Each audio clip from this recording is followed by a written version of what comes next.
Introdução ao Roteiro é um trabalho de pesquisa iniciado em 2020. Originalmente, uma série de 6 episódios em áudio palestra. Com os episódios Introdução, A Poética de Aristóteles, parte 1, 2 e 3, Estruturas narrativas e elementos do roteiro. O link está na descrição. Com foco em roteiro, foi estudado o texto Poética do filósofo grego Aristóteles, decifrando o que o mestre nos ensina acerca da arte de escrever histórias. Só um momento. Filosofia não é um bicho de 7 cabeças! Em 2024, o conteúdo foi otimizado para uma oficina presencial, o que fez possível surgir essa terceira versão do projeto, agora habitando o audiovisual. Uma história é desenvolvida em paralelo ao conteúdo, para evitar a necessidade dos exemplos serem externos e muitas vezes desconhecidos.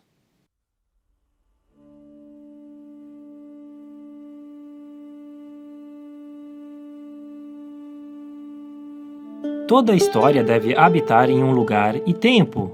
Não é à toa que a definição de cena é exatamente essa: uma ação que se passa em algum lugar e tempo. Para exemplificar o conteúdo, vamos voltar um pouco no tempo. Para discutir as ideias de Aristóteles, nada mais justo do que estar com ele. Ou com o melhor que conseguimos encontrar. Arte é imitação. Há várias maneiras de se começar a escrever uma história. Vai da criatividade de cada um. E há várias formas de imitar a realidade.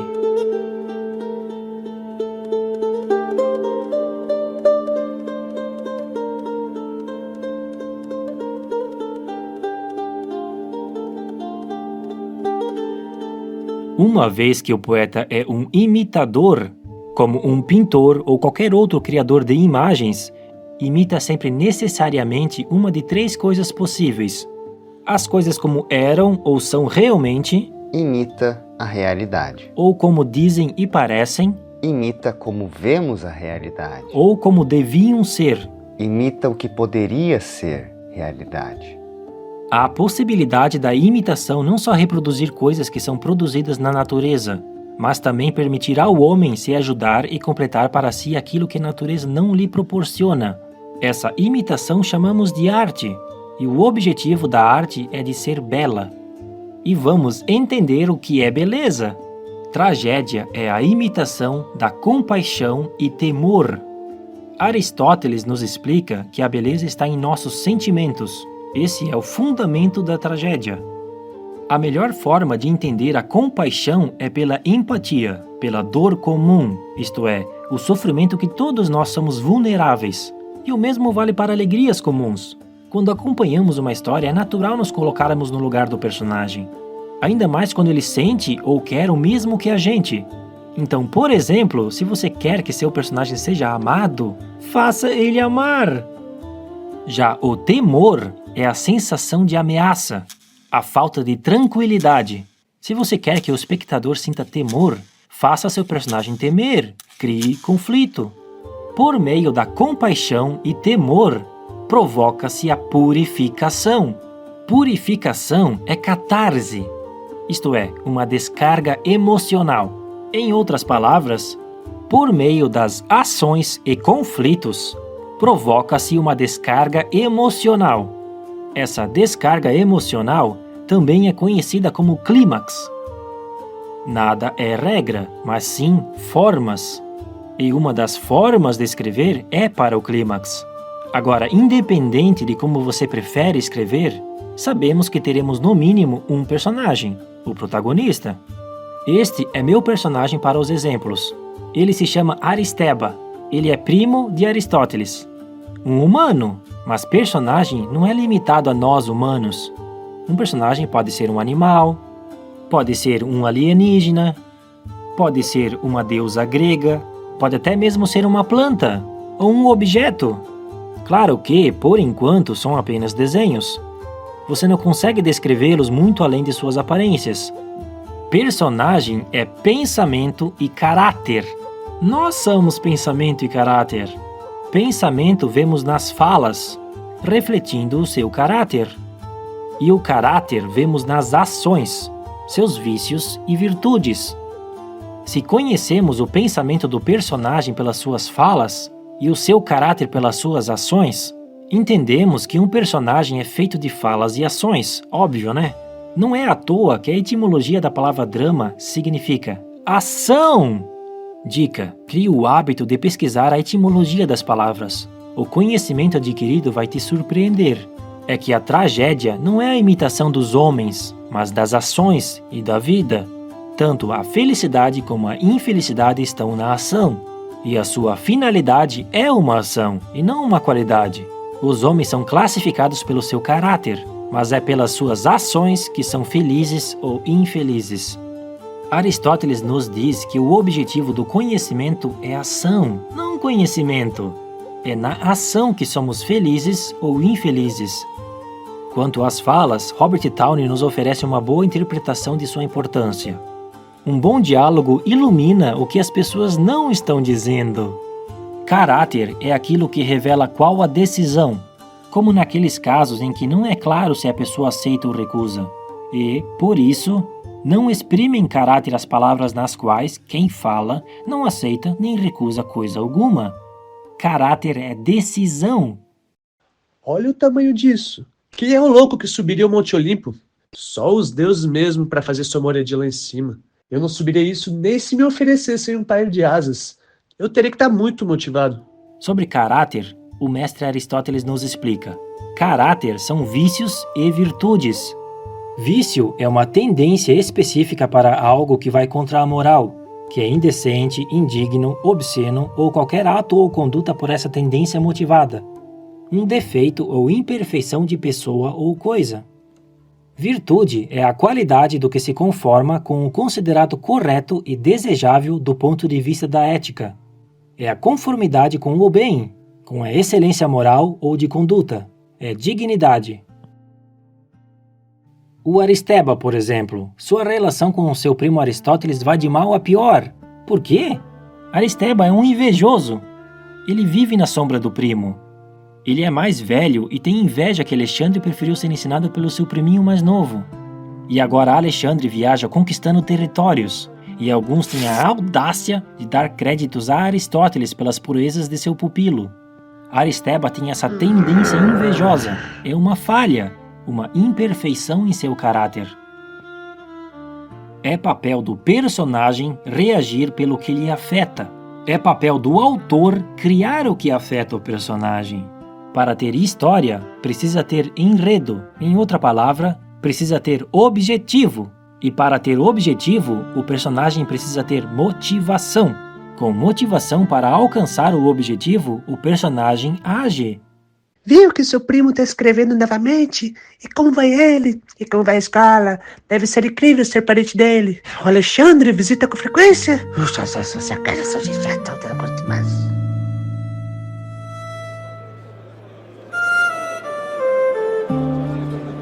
Primo, você sabe o porquê dessa fila longa? Sim, é para o julgamento de Sócrates. Não ficou sabendo? Nós já votamos. É para decidirmos se ele vive ou morre. Já votou? Sócrates? Ele já não morreu faz tempo? Ou será que eu estou me confundindo com outra pessoa? Oh, essa é a vida e essa a morte. Só pôr no jarro.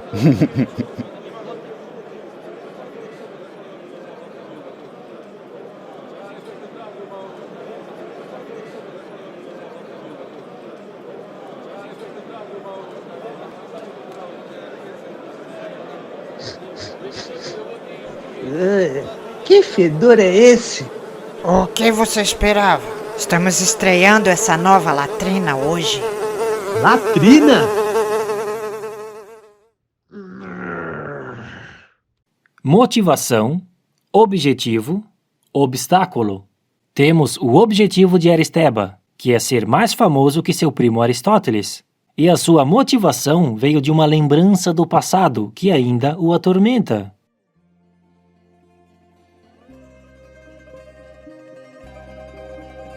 Espera um pouco.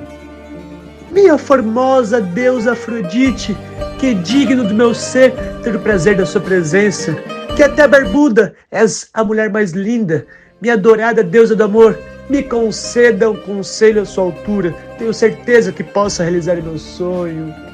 O que eu faço a respeito do meu primo, que me engana tão facilmente e me ofusca com a sua tamanha fama? Em primeiro lugar, que delírio me confundir com Afrodite. Eu me chamo Thalia. Não sou a deusa do amor, mas carrego comigo amor pelo que é lógico, verdadeiro e cômico. Em segundo lugar, já estamos realizando seu sonho, pois estamos nele. Mas não tema se quer que eu lhe conceda um desejo teu, mas apenas um. Eu aceito te ajudar. Venha me encontrar no topo do Monte Olimpo. É lá onde estou e é lá onde poderei realizar seu mais verdadeiro e profundo desejo. O encontro com a deusa lhe deu um caminho para realizar seu objetivo. Este é um enredo. Motivação, objetivo, obstáculo. A motivação provoca ação. O que o personagem faz para conquistar seu objetivo. O que ele faz para ter enredo. Portanto, o objetivo é o enredo, é o que estamos acompanhando acontecer. E o obstáculo é o conflito, o que torna tudo mais interessante. Agora, para querermos acompanhar a história, devemos ter compaixão pelas ações, temor nos conflitos e ter uma descarga emocional quando chegar no clímax do enredo, do objetivo. Isso também é conhecido como plot. Cinema é conflito. Entenda conflito com o mestre Sun Tzu em seu livro A Arte da Guerra. Se conhecer a si mesmo e o inimigo, vencerá todas as batalhas. Se conhecer apenas a si mesmo ou apenas o inimigo, para cada vitória sofrerá também uma derrota. Se não conhecer a si mesmo nem o inimigo, perderá todas as batalhas. Vamos ao conflito de nosso protagonista Aristeba. Ele precisa chegar no topo do Monte Olimpo para conquistar o que deseja. Irá pedir para a deusa grega que lhe conceda uma fama maior que a de seu primo. Conflito é todo tipo de força contrária ao objetivo do personagem. E um bom exemplo de conflito é o antagonista, uma força natural ou algum personagem que impede o protagonista de realizar o que deseja. O Robert McKee, o famoso Betinho, em seu livro Story, nos diz que quanto mais astuto e esperto for seu antagonista, mais interessante será ver a batalha entre ambos. Crie obstáculos verossímeis. A verossimilhança é a harmonia entre fatos e ideias. Ainda que os elementos sejam imaginários ou fantásticos, deve haver coerência. Mais vale o impossível convincente do que o possível que não convence. Lembram do sonho de Aristeba? Ele está indo ver uma deusa grega no topo do Monte Olimpo. Uma deusa grega? Deuses gregos não existem. Mas se existissem, interagir com o humano seria possível. Impossível de existir, mas se existisse, é possível dessa interação acontecer. Nos convence. Isso é o impossível convincente. Vamos entender a lógica. Se isso existe, logo aquilo também existe. Se isso acontece, logo aquilo também acontece.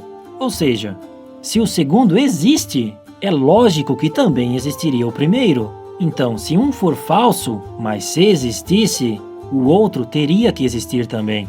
Mais vale o impossível convincente do que o possível que não convence.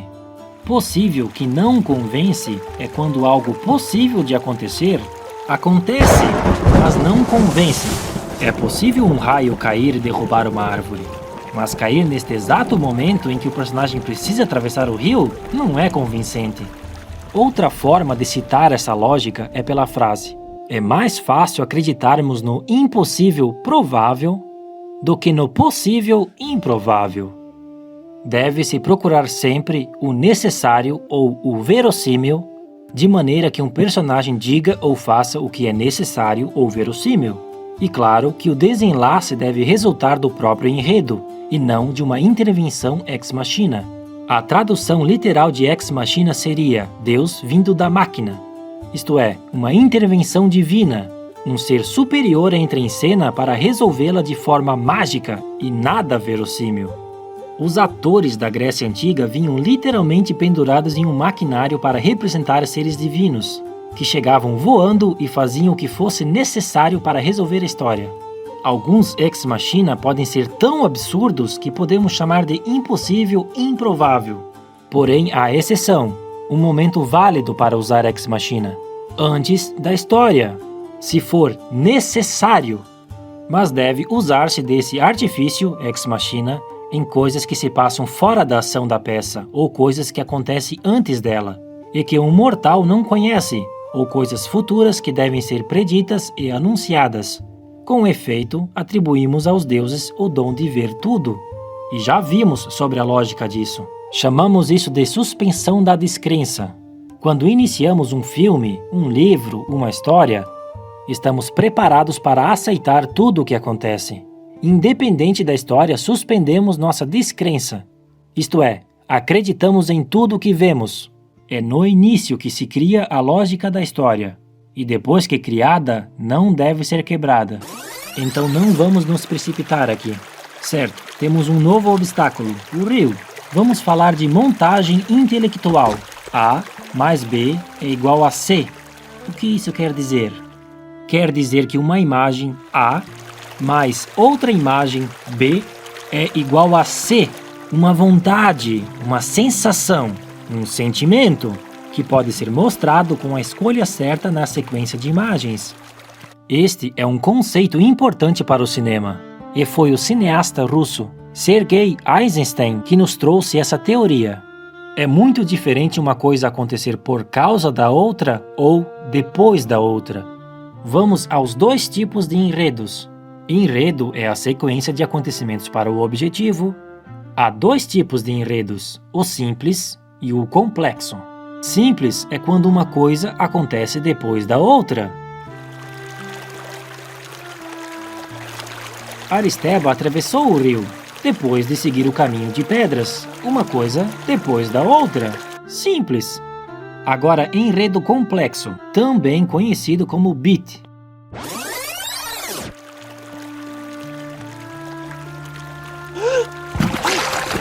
Aristeba atravessou o rio e está todo molhado por causa do reconhecimento que fez, da pedra que viu, do susto que levou, uma coisa por causa da outra. Complexo.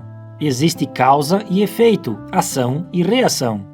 Entramos no campo dos reconhecimentos. É prazeroso reconhecer.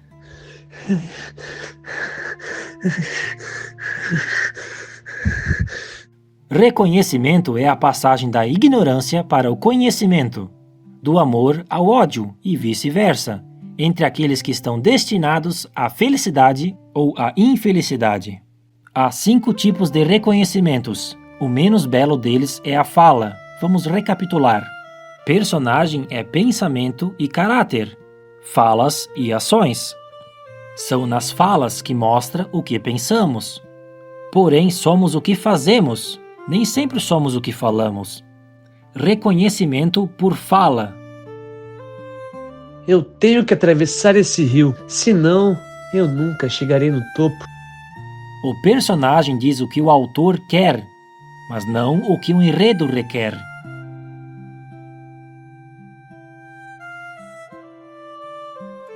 Qual seria o papel de quem fala se o efeito pretendido já fosse evidente sem as palavras? Reconhecimento por fala é considerado por Aristóteles o pior. O motivo é que a ação é mais importante que a fala. Lembre-se, nada é regra, mas sim formas. A fala é uma importante ação, contando algo sobre si mesmo e ou sobre o mundo. Você fica falando de imitar virtudes? Gosta de ver imitações? Então sente-se e admire o meu vigor. Ela é a forma mais fácil de produzir reconhecimento, e por isso Aristóteles nos diz ter menos valor. As outras opções são naturalmente melhores por serem visuais. Reconhecimento por recordação. Reconhecimento por recordação é o que o seu próprio nome diz. Reconhecemos através da recordação.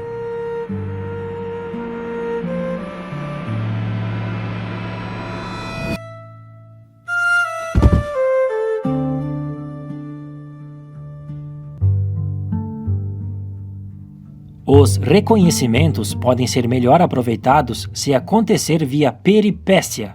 Peripécia é algo inesperado que acontece e obriga o personagem a reagir, muitas vezes mudando totalmente o rumo da história. É conhecido hoje em dia como plot twist. Lembram do plot? Plot twist é uma reviravolta na história. Ela é usada para surpreender, mudando o objetivo, tendo uma catarse inesperada, tendo enganado o espectador na sequência de acontecimentos.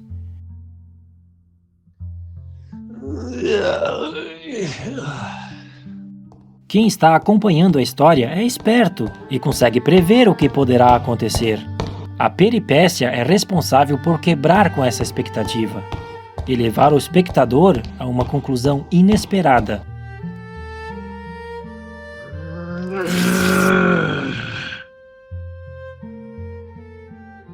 Reconhecimento por sinais. O reconhecimento por sinais é quando um objeto, uma cicatriz, uma barba falsa, algo se torna um sinal de informação, sendo um fator importante da narrativa. Neste caso, Aristeba encontrou vestígios de Thalia, a deusa grega, pois reconheceu o pelo de ovelha que pertencia à barba falsa que usava em seu primeiro encontro. Com essa roupa, essa barba, por que continua disfarçada? Não se preocupe. O plot twist não será que continuamos em seu sonho. Plot o quê? Nada não. Isso seria um clichê. Clichê, algo já usado que funciona. Por funcionar, muitos usam. Se muitos usam, a obra se torna previsível. Quem escreve deve fugir dos clichês. Conhecê-los ajuda a evitá-los. Quando cheguei aqui vi que tinha gente, então me disfarcei. Mas não adiantou. Me descobriram e até fila fizeram para me ver. Aquela fila na cabana, o tufo da sua barba. E onde é que estão essas pessoas agora? Lá embaixo. Então, o que você queria mesmo? O ridículo é um defeito e uma deformação nem dolorosa nem destruidora. Tal como a máscara cômica é feia e deformada, mas não exprime dor. Isto é, quando se vê, por exemplo, morte em cena, não há dor nem sofrimento. Na comédia, nos afastamos da emoção e nos aproximamos da razão.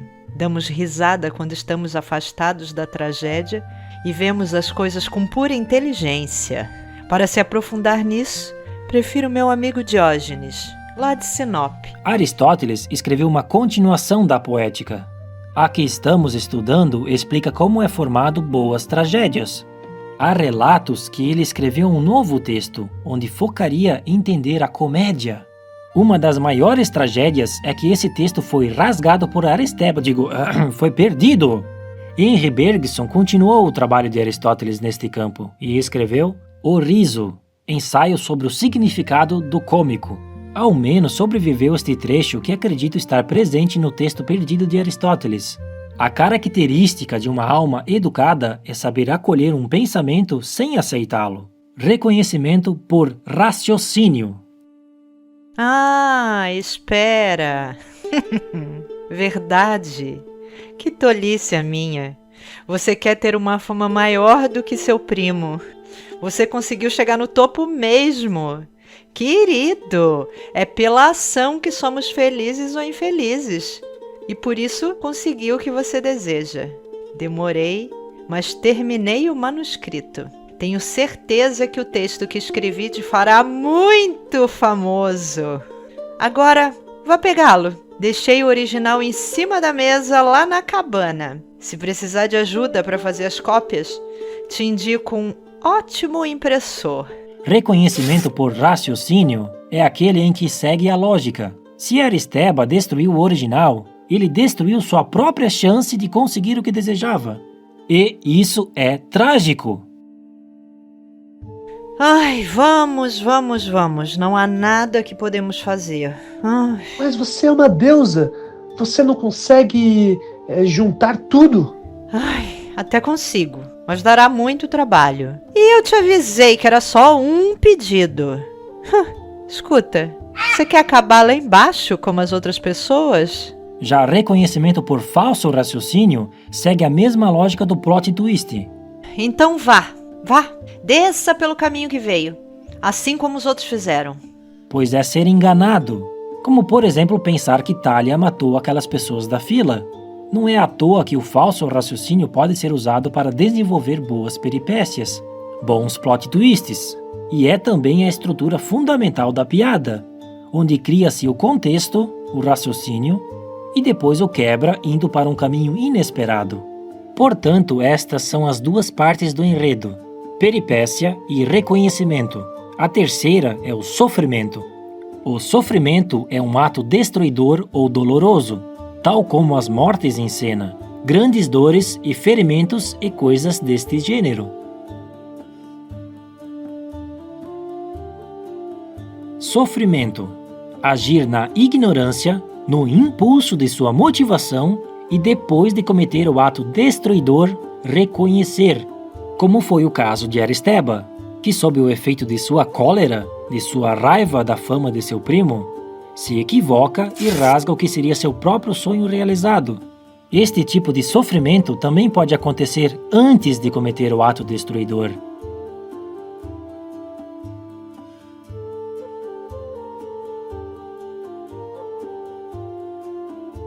Thalia realizou o desejo de Aristeba. Sendo a deusa da comédia, ela escreveu sobre e deu os créditos da obra para Aristeba realizar seu sonho de ser famoso. Pena que ele odiava tanto seu primo que acabou rasgando achando ser um novo texto dele.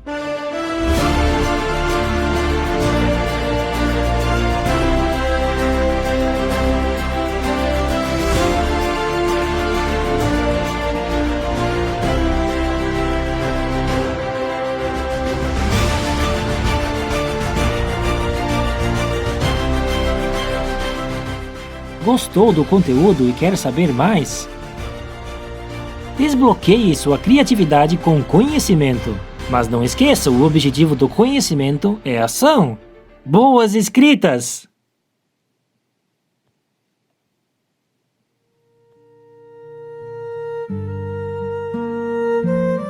Não se preocupe, você também será lembrado.